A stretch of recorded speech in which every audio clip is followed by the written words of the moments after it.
Hello বন্ধুরা, আপনারা সবাই কেমন আছেন? আশা করি সকলে ভালো আছেন। আমাদের ঘরের পিছনে জানলার সাথে একটা মৌচাক লেগেছিল, আর সেটা আজকে আমরা কাটবো। আর মৌচাক থেকে কিভাবে মধু কাটা হয় তার পুরো প্রক্রিয়াটাই আজকে আপনাদেরকে আমি দেখাবো। তো প্রথমে যিনি মৌচাক থেকে মধু কাটবেন তিনি খড় দিয়ে একটা ভুতি তৈরি করে নিলেন। তারপরে আমরা সেই ভুতিটা নিয়ে চলে গেলাম আমাদের মৌচাকের দিকে। আর মৌমাছি চাকটা লেগেছিল মূলত আমাদের ঘরের পিছনে একটা জানলার পাশে।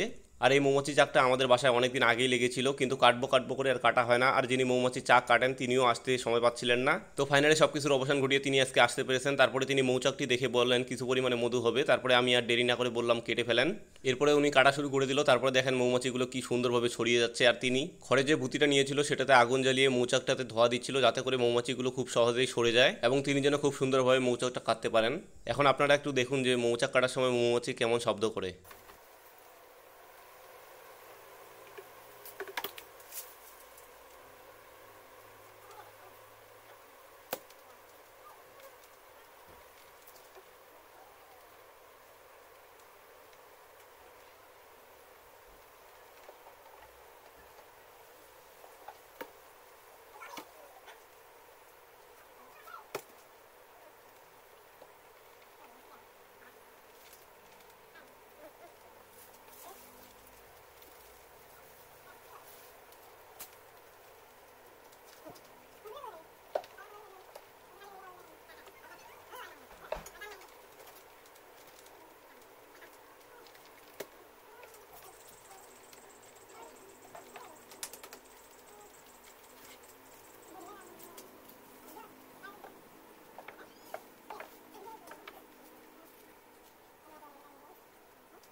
তো আপনারা দেখতেই পেলেন যিনি মৌচাক থেকে মধু সংগ্রহ করতে গেছে তিনি কিন্তু ফুল সেফটির সাথে সেখানে গেছে। তো আপনারাও যদি মধু সংগ্রহ করতে চান তাহলে অবশ্যই সেফটি নিয়ে যাবেন। আর মৌচাক থেকে মধু সংগ্রহ করার জন্য অবশ্যই একজন অভিজ্ঞ লোকের প্রয়োজন আছে, নয়তোবা যে কিছুই জানে না সে মৌচাক থেকে মধু সংগ্রহ করতে গেলে হয়তোবা সে মধু সংগ্রহ করে নিয়ে আসবে, কিন্তু পরবর্তীতে সেই চাকটি আর থাকে না, মৌমাছিগুলো উড়ে চলে যায়। তাই আপনাদের বাসায় যদি মৌচাক লেগে থাকে তাইলে অবশ্যই একজন অভিজ্ঞ লোকের দ্বারা মৌচাকটি কাটাবেন, তাইলে অনেক দিন টেকসই দিবে।